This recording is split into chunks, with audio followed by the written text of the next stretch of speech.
নমস্কাৰ কক্ষালৈ স্বাগতম মোৰ নাম দৰ্শনা তালুকদাৰ আজি আমি পঢ়িম সপ্তম শ্ৰেণীৰ সমাজ বিজ্ঞানৰ শেষৰটি পাঠ প্ৰান্তীয় গোট আৰু গণতান্ত্ৰিক অধিকাৰ এই পাঠটোত আমি প্ৰান্তীয় গোটৰ বিষয়ে লগতে তেওঁলোকৰ গণতান্ত্ৰিক অধিকাৰৰ বিষয়ে পঢ়িম বলাচোন ছাত্ৰ ছাত্ৰীসকল আমি পাঠটি আৰম্ভ কৰোঁ আমাৰ ভাৰতবৰ্ষ এখন বৈচিত্ৰ্যময় দেশ হয়নে ভাৰতবৰ্ষত বিভিন্ন জাতি জনজাতি ধৰ্ম ভাষা বিভিন্ন সংস্কৃতিৰ লোকে একেলগে বসবাস কৰে সেইবাবে আমাৰ ভাৰতবৰ্ষখনক বৈচিত্ৰ্যময় দেশ বুলি কোৱা হয় আৰু এই দেশখনত থকা সকলো জাতি সম্প্ৰদায় জনজাতি ধৰ্মীয় লোকে একেলগ হৈ দেশখনৰ সামগ্ৰিক বিকাশ আৰু শান্তি সমৃদ্ধি বৃদ্ধি কৰে একেলগ হৈ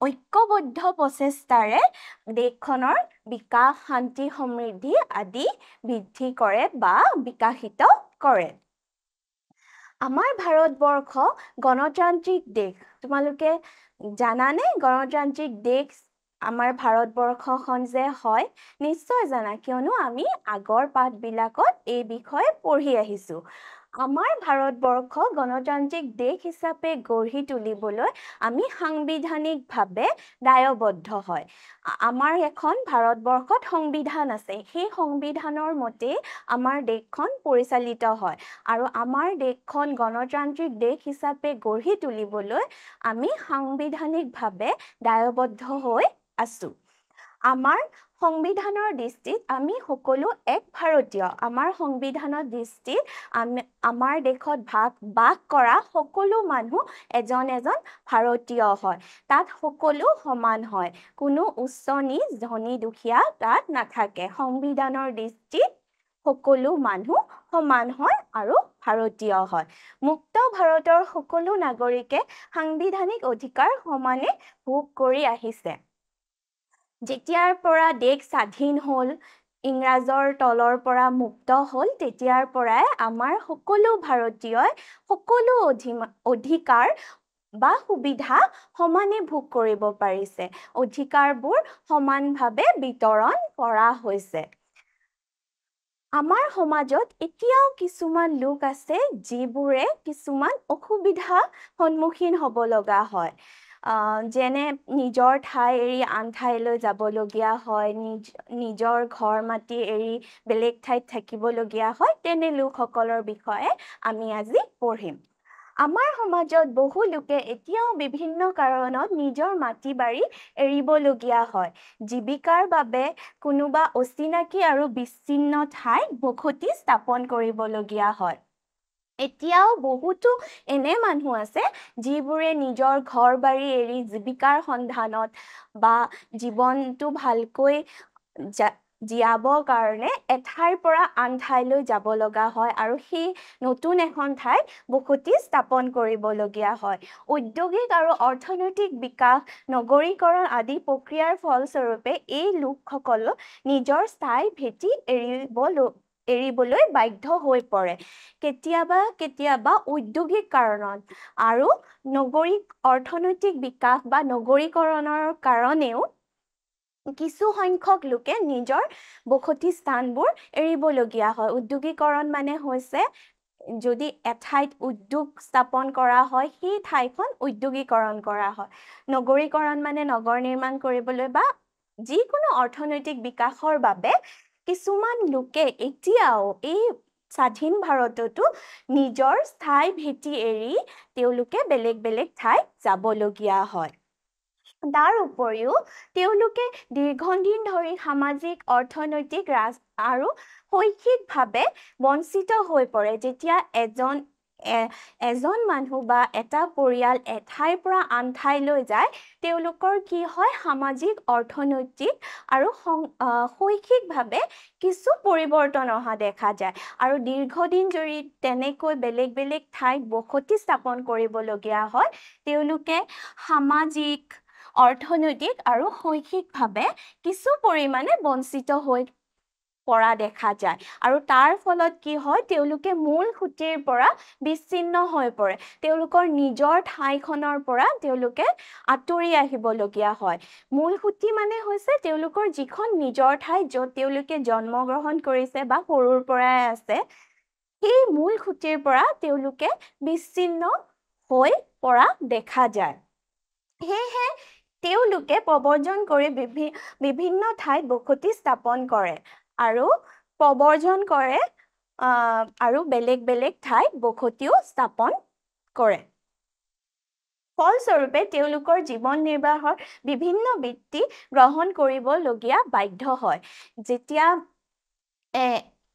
এজন মানুহ বা এটা পৰিয়ালৰ মানুহ বেলেগ বেলেগ ঠাইত যাব লগা হয় তেওঁলোকে বেলেগ বেলেগ ঠাইৰ বৃত্তিসমূহ ল'ব লগা হয় আজি এটা বেলেগ বৃত্তি আৰু বেলেগ এখন ঠাইত গ'লে এটা বেলেগ বৃত্তি তেনেকে তেওঁলোকৰ জীৱন নিৰ্বাহৰ বাবে বৃত্তিবিলাকো সলনি হৈ থকা দেখা যায় মানৱ ইতিহাসৰ যুগ যুগ ধৰি বহু লোক গৃহহীন আৰু প্ৰাপ্য অধিকাৰৰ পৰা বঞ্চিত কৰা হৈছে তেনেকুৱা কিছুমান উদাহৰণ আমি আলোচনা কৰোঁ আহা মানৱ সভ্যতাৰ ইতিহাসত মানৱ সভ্যতাৰ বিকাশৰ ইতিহাসত যুগ যুগ ধৰি কিছুমান এনেকুৱা লোক আছে যিবোৰক প্ৰাপ্য যিখিনি আমাৰ অধিকাৰ সেইখিনিৰ পৰাও বঞ্চিত হৈছে লগতে গৃহহীন মানে তেওঁলোকে আগতে যি ঠাইত বসবাস কৰিছিল তাৰ পৰা উঠি আহিব লগা হৈছে বা এৰি আহিবলগীয়া হৈছে তেওঁলোকে গৃহহীন হৈ পৰিছে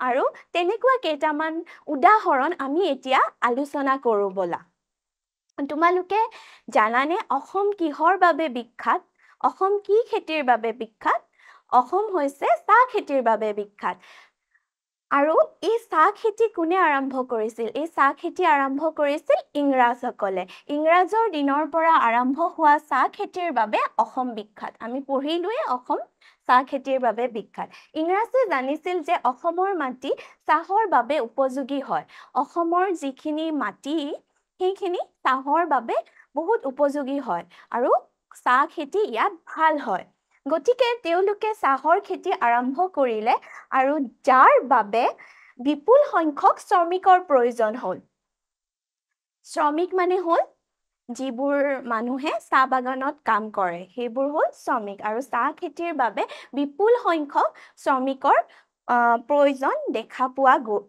প্ৰয়োজন হৈছিল যেতিয়া ইংৰাজে চাহ খেতি আৰম্ভ কৰিছিল তেতিয়া বিপুল সংখ্যক শ্ৰমিকৰ প্ৰয়োজন হৈছিল আৰু অসমত ইমান শ্ৰমিক নাছিল সেই সময়ত ইমান মানুহে চাহ খেতি কৰিব জনা নাছিল সেয়েহে ইংৰাজে কি কৰিলে মধ্য ভাৰতৰ পৰা হাজাৰ হাজাৰ শ্ৰমিক আমদানি কৰিলে অসমত মধ্য ভাৰতৰ পৰা বহু হাজাৰ শ্ৰমিক ইংৰাজে অসমলৈ লৈ আহিলে আৰু এই লোকসকলেও নিজৰ গৃহভূমি এৰি অসমত থাকিবলৈ ল'লে এয়া দেখিছা শ্ৰমিকৰ ছবি এয়া চাহ বাগানত কাম কৰা কেইজনীমান মহিলা এই যে মধ্য ভাৰতৰ পৰা ইংৰাজে শ্ৰমিকবিলাক আনিলে তেওঁলোকে নিজৰ ঠাইবোৰ এৰি আহিবলৈ বাধ্য হ'ল নে নাই বাধ্য হ'ল গৃহভূমি এৰি আহিবলৈ বাধ্য হ'ল জীৱিকাৰ সন্ধানত আৰু লগতে অসমলৈ আমদানি কৰা শ্ৰমিকসকলে দূৰৰ চাহ বাগিচাত থাকিবলৈ আৰম্ভ কৰিলে অসমত যিবোৰ চাহ বাগিচা আছে তাত সেই মধ্য ভাৰতীয় শ্ৰমিকবিলাকে থাকিবলৈ আৰম্ভ কৰিলে অসমত প্ৰায় উজনি অসমত বহুত কেইখন চাহ বাগিচা আছে ডিব্ৰুগড় তিনিচুকীয়া আৰু তাৰ ওচৰে পাজৰে থকা জিলাসমূহতো চাহ বাগিচা আছে আৰু সেই চাহ বাগিচাবিলাকত মধ্য ভাৰতীয় যিবোৰ লোক তেওঁলোকে থাকিবলৈ আৰম্ভ কৰিলে আমাৰ দেশৰ অৰ্থনৈতিক বিকাশত চাহ উদ্যোগে বহুখিনি অৰিহণা যোগাইছে যদিও অৰ্থনৈতিক বিকাশৰ অংশীদাৰ সকলোৱে হ'ব পৰা নাই আমাৰ দেশৰ অৰ্থনৈতিক বিকাশত চাহ উদ্যোগটোৱে বহুখিনি অৰিহণা যোগাইছে কিন্তু এই অৰ্থনৈতিক বিকাশৰ অংশীদাৰ সকলোৱে হ'ব পৰা নাই আৰু সেই বিকাশত অৰ্থনৈতিক বিকাশৰ অংশীদাৰ চাহ বাগিচাত কাম কৰা শ্ৰমিকসকলেই হ'ব পৰা নাই চাহ বাগিচাত কাম কৰা লোকসকল অৰ্থনৈতিক আৰু শৈক্ষিকভাৱে দুৰ্বল হোৱা দেখা যায় অৰ্থনৈতিকভাৱেও দুৰ্বল হয় লগতে শিক্ষাৰ দিশৰ পৰাও তেওঁলোকে দুৰ্বল হোৱা দেখা যায় অৰ্থনৈতিকভাৱে কিয় দুৰ্বল হয় তেওঁলোকে নিজৰ কামৰ বাবে দিয়া ধনৰ বিষয়ে অজ্ঞাত হৈ থাকে শ্ৰমিকসকলে যেতিয়া তেওঁলোকৰ মজুৰি পায় সেই মজুৰি কম পৰিমাণৰ হয় বা তেওঁলোকে যিমানখিনি মজুৰি পাব লাগে সেইখিনি নাপায় তেওঁলোকে সেই প্ৰাপ্যখিনিৰ পৰা বঞ্চিত হৈ থাকে আৰু কেতিয়াবা তেওঁলোকে সেই কম মজুৰিটো কাম কৰিবলৈ বাধ্য হ'ব লগা হয় জীৱন নিৰ্বাহ কৰিবৰ কাৰণে সামাজিক সচেতনতাৰ অভাৱৰ বাবে শিক্ষা আৰু স্বাস্থ্য তেওঁলোকৰ মাজত বিকশিত হ'ব পৰা নাই সামাজিক সচেতনতাৰ অভাৱ হয় চাহ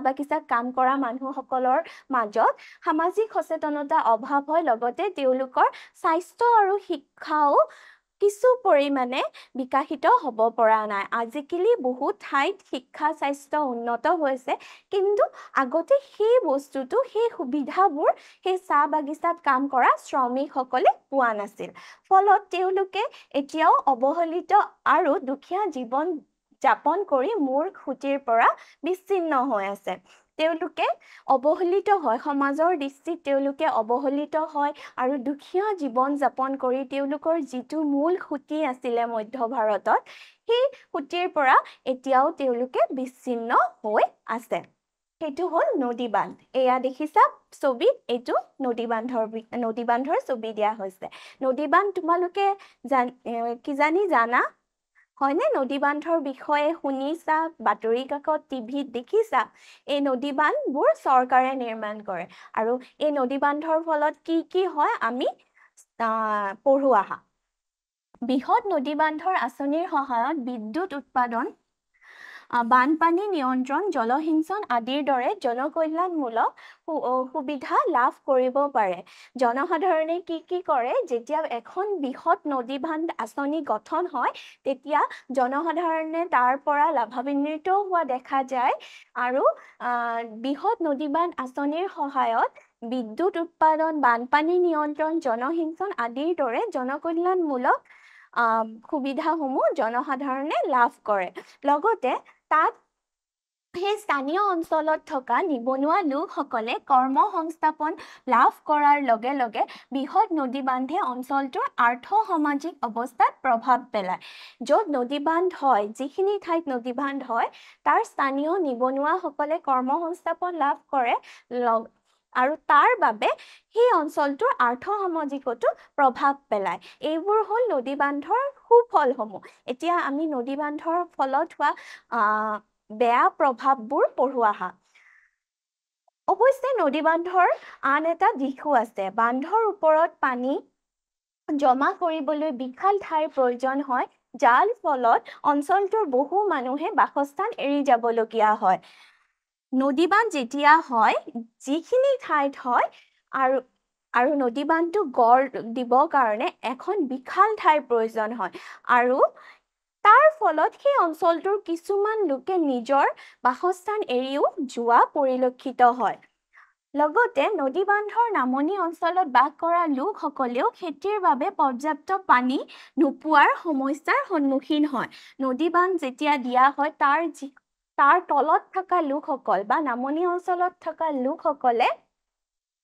খেতিৰ বাবে পৰ্যাপ্ত পানী নাপায় ফলত খেতি-বাতি কৰিব নোৱাৰে সেই সমস্যাৰো সেই নামনি অঞ্চলৰ লোকসকলে সন্মুখীন হয় নদীৰ পানী তৰাং হোৱাৰ লগে লগে মাছ পুঠি অন্যান্য জলজ জীৱ-জন্তু বিলুপ্ত হোৱা দেখা যায় নদীৰ পানী যেতিয়া কমি আহে কমাৰ লগে লগে কি হয় নদীত পানীত থকা যিবোৰ জীৱ মাছ পুঠি বা অন্য জীৱবোৰো লাহে লাহে সেই ঠাইৰ পৰা বিলুপ্ত হৈ যোৱা দেখা যায় নদীৰ পাৰত বসবাস কৰা লোকসকলে তেওঁলোকৰ অৰ্থনৈতিক কাম-কাজতো বাধাৰ সন্মুখীন হয় নদীৰ পাৰত যিবোৰে বাস কৰে তেওঁলোকৰো অৰ্থনৈতিক কাম-কাজত বাধাৰ সৃষ্টি হোৱা দেখা যায় জল পৰিবহণ আৰু যোগাযোগতো নদী বান্ধৰ বাধাৰ সৃষ্টি কৰে। জল পৰিবহণ যেতিয়া নদী এখন বান্ধি দিয়া হয় তাত জল পৰিবহণ নোহোৱা পৰিলক্ষিত হয়, লগতে যোগাযোগতো সমস্যাৰ সন্মুখীন হোৱা দেখা যায়। পৰিৱেশৰ ভাৰসাম্য বহু পৰিমাণে হেৰাই যায়। য'ত নদী বান্ধ দিয়া হয় সেই পৰিৱেশৰ যিটো এটা ভাৰসাম্য থাকে সেই ভাৰসাম্যটো লাহে লাহে হেৰাই যোৱা দেখা যায়। শেষত স্থানীয় লোকসকলে উন্নত ঠাইৰ সন্ধানত নিজৰ গৃহভূমি এৰিবলগীয়া হয়। সেই নদী বান্ধ দিয়া ঠাইৰ যিবোৰ স্থানীয় লোক তেওঁলোকে এইসমূহ সমস্যা সন্মুখীন হোৱাৰ ফলত কি হয় তেওঁলোকৰ নিজৰ ঘৰ বাৰী এৰি বেলেগ ঠাইলৈ যাবলগীয়া হয় উন্নত জীৱন ধাৰণ কৰিবলৈ। এই দুটা উদাহৰণ তোমালোকে বুজি পালা যে আজিৰ যুগতো কিছুমান লোকে এঠাইৰ পৰা আন ঠাইলৈ যাব লগা হয় জীৱিকাৰ সন্ধানত বা অৰ্থনৈতিক আৰু সামাজিক বিকাশৰ ক্ষেত্ৰতো তেওঁলোকে এঠাইৰ পৰা আন ঠাইলৈ যাবলগীয়া হয়। এতিয়া পঢ়ো আহা প্ৰান্তীয় গোট মানে কি? প্ৰান্তীয় গোটৰ সমস্যাসমূহ বা প্ৰান্তীয় গোট বুলিলে কি বুজা এই পাঠটি আমি পঢ়ো আহা। এখন সমাজৰ যিসকল লোকে অৰ্থনৈতিক আৰু সামাজিকভাৱে পিছপৰা সেইসকল লোকক প্ৰান্তীয় গোট বুলি কোৱা হয়।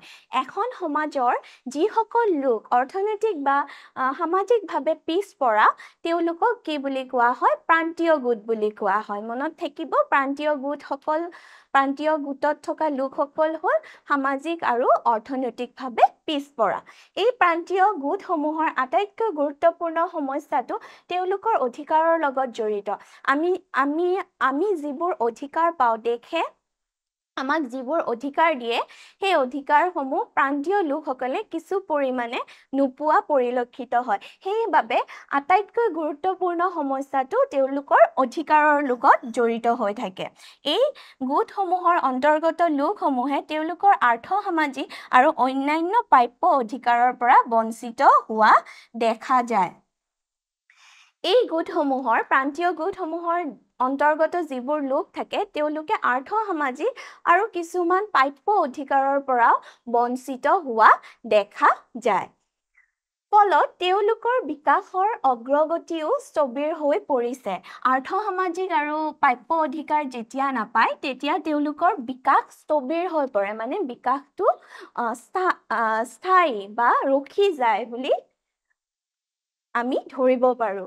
গণতান্ত্ৰিক দেশত এইসকলৰ বিকাশৰ বাবে প্ৰয়োজনীয় ব্যৱস্থা গ্ৰহণ কৰাটো গুৰুত্বপূৰ্ণ যাতে বাস্তৱ অৰ্থত সমতা লাভ কৰিব পাৰে। গণতান্ত্ৰিক দেশৰ এটা উল্লেখযোগ্য দিশ হৈছে সকলোৱে সমান অধিকাৰ বা সমতা লাভ কৰে। কিন্তু এই প্ৰান্তীয় লোকসকলে যেতিয়া নিজৰ প্ৰাপ্য অধিকাৰখিনিয়ে নাপায় তেওঁলোকে সমতা লাভ নকৰে। সেইবাবে গণতান্ত্ৰিক দেশত এনেকুৱা কিছুমান ব্যৱস্থা লোৱা অতি গুৰুত্বপূৰ্ণ যাতে সেই প্ৰান্তীয় গোটৰ লোকসকলে বাস্তৱ অৰ্থত সমতা লাভ কৰিব পাৰে। সমতা মানে হৈছে সমান অধিকাৰ বা সমান প্ৰাপ্য লাভ কৰা।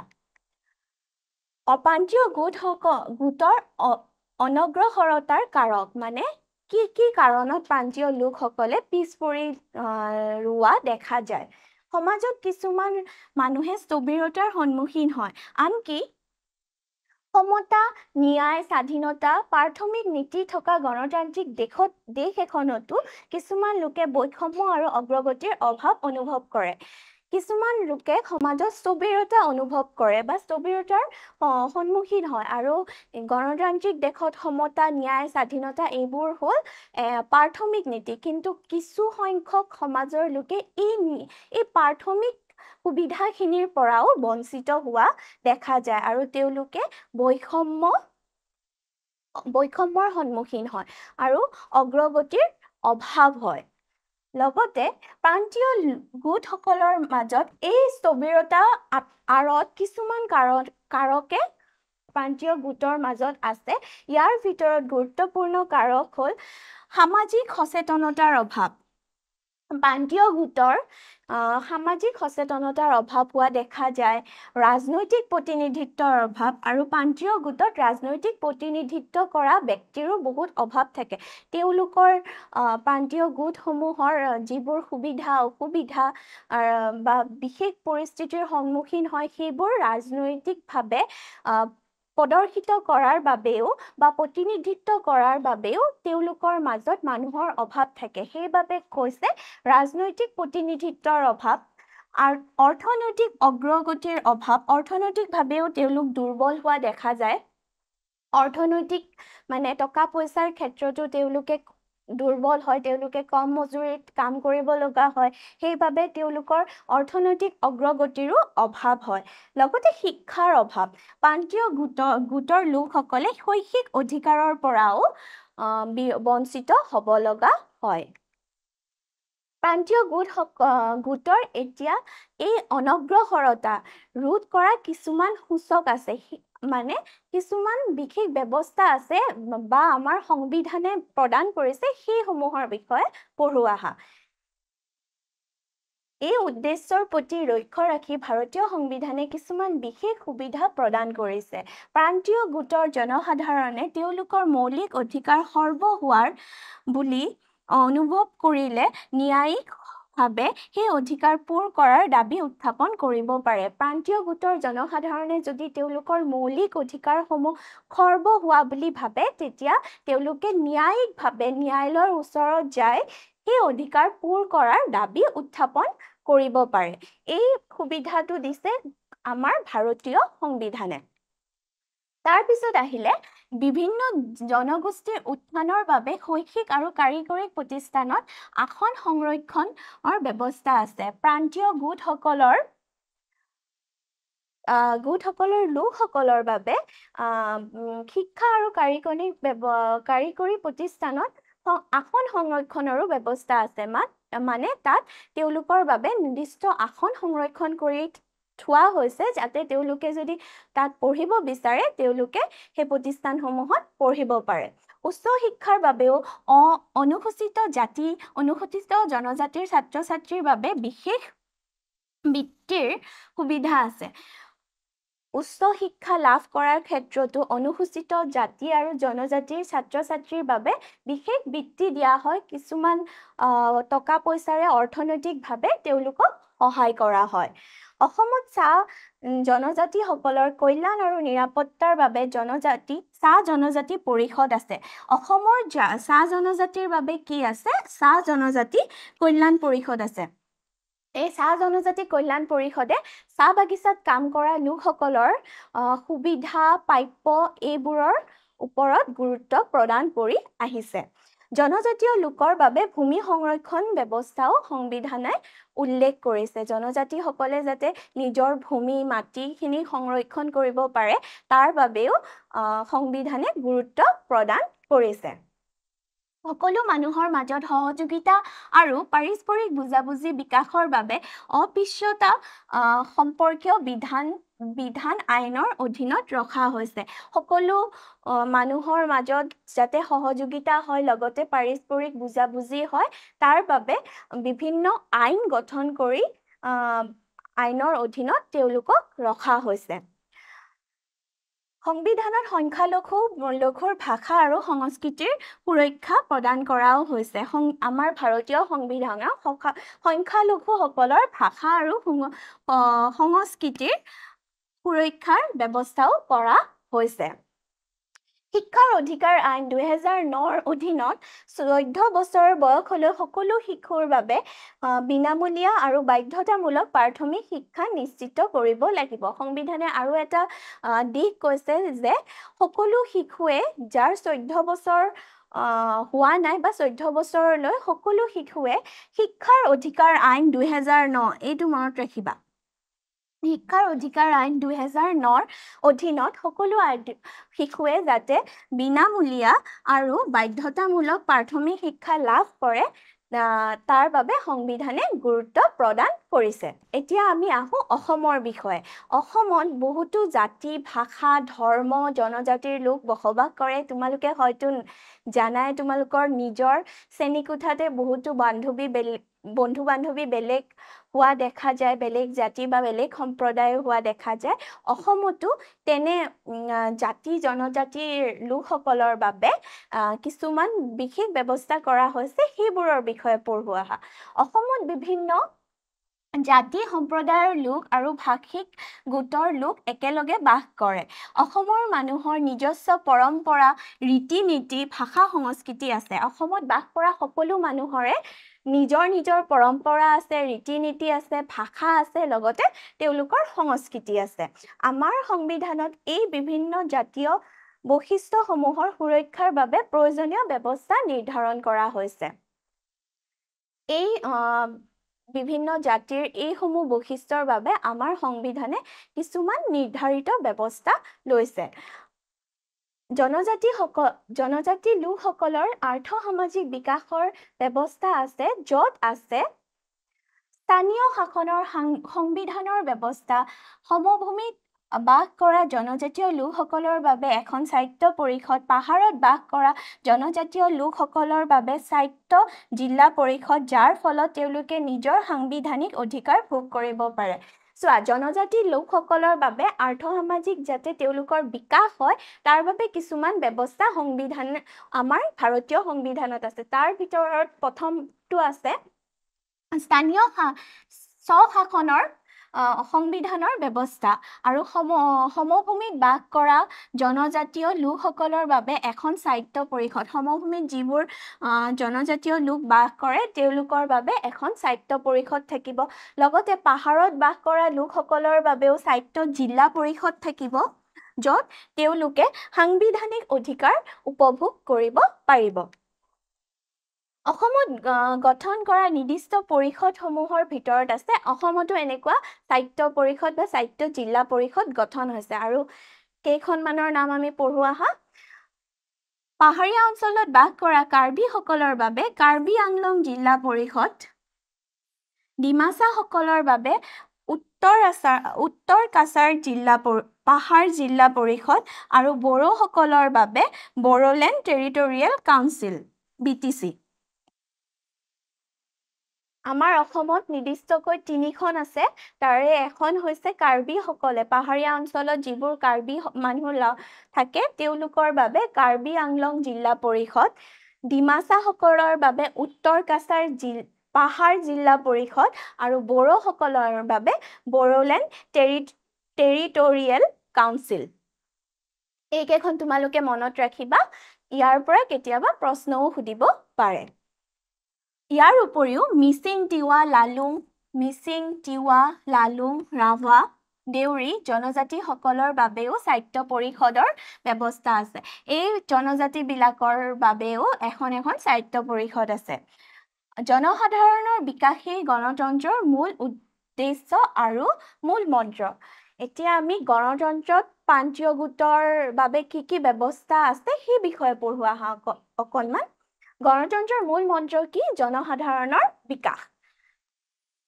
এই লক্ষ্যত উপনীত হ'বলৈ আমি সকলোৱে গণতান্ত্ৰিক অধিকাৰ সমানে লাভ কৰিব লাগিব।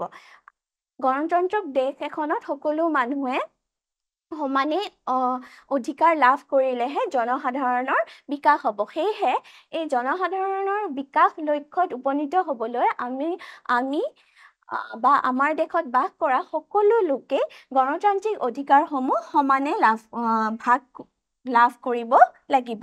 আমাৰ দেশত উন্নয়ন তেতিয়াহে সম্ভৱপৰ যেতিয়া সকলো শ্ৰেণীৰ মানুহে সামগ্ৰিকভাৱে ভাৰতৰ উন্নয়নত অৰিহণা যোগাব। আমাৰ দেশখনত উন্নয়ন তেতিয়াহে হ'ব যেতিয়া সকলো শ্ৰেণীৰ মানুহে এই ভাৰতৰ সামগ্ৰিক উন্নয়নত অৰিহণা যোগাব পাৰিব। নিশ্চয় এই পাঠটি বুজি পালা। ইয়াৰ পৰা আমি কেইটামান প্ৰশ্ন লৈ আহিছোঁ, তাৰ উত্তৰবোৰ কৰোঁ ব'লা। সংবিধানৰ দৃষ্টিত আমি সকলো এক কি হয়? সংবিধানৰ দৃষ্টিত আমি সকলো এক ভাৰতীয়।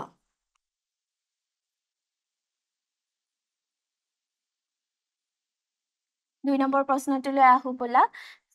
মাটি চাহ খেতিৰ বাবে বিখ্যাত। দেশ মাটি, ক'ৰ মাটি? আমি পঢ়িছিলোঁ এটা উদাহৰণত, ক'ৰ মাটি? অসমৰ মাটি। অসমৰ মাটি চাহ খেতিৰ বাবে বিখ্যাত হয় অসমৰ মাটি চাহ খেতিৰ বাবে বিখ্যাত এতিয়া এই লেসনটো তোমালোকে বুজি পালা এতিয়া মই এৰিছো ধন্যবাদ